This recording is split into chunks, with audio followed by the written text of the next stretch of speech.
Hi everybody, so here's leadership challenge number 9.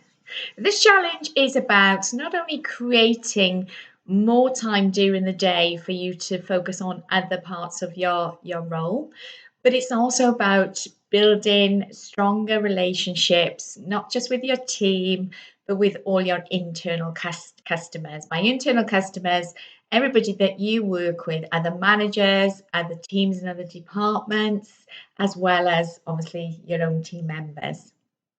Did you know it's apparently we send on a global basis, we send around 269 billion emails each and every day.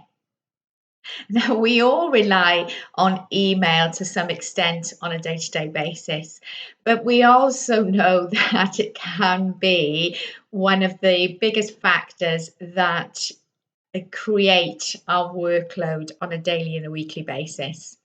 We've come to rely on email perhaps just a little bit too much, because the more emails we send, the more emails we receive back. And often we have that sort of ping pong going on between each other, because sometimes people want to ask a question after receiving an email, and then they'll send an email back. You then reply, then they have another question.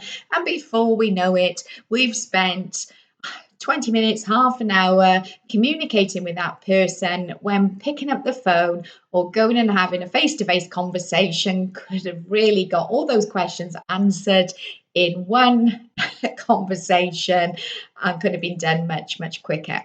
So this week's challenge is about having a non-email day.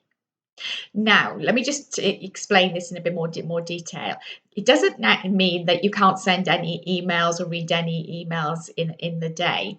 What it does mean is not relying on your emails to communicate with your internal customers. Your internal customers that are in the same working environment, in the same building as yourself, that it's possible to pick up the phone or go and have a face-to-face conversation with your colleagues rather than sending an email.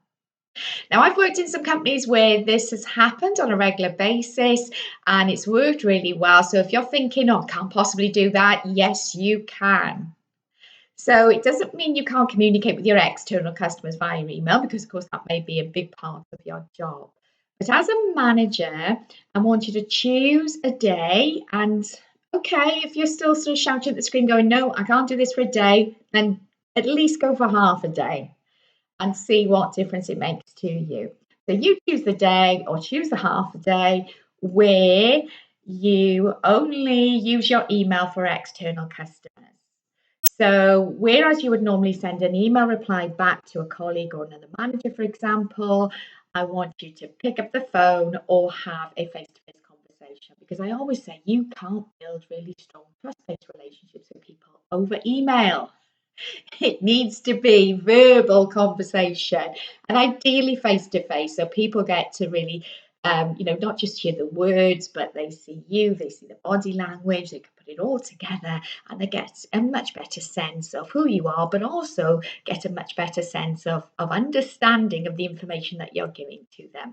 Because after all, when we send an email, who puts the tone on that email? It's not you, the sender, it's the reader. And written communication can sometimes cause misinterpretation and confusion. So there's the challenge. You choose the day. I'm really hoping you can do this for a day, but if not, if you need it to be a little bit more gentle, then choose it for half a day, rather than replying to your internal customers via email or sending an email to ask a question. Pick up the phone or have a face-to-face conversation. Let me know how you get on.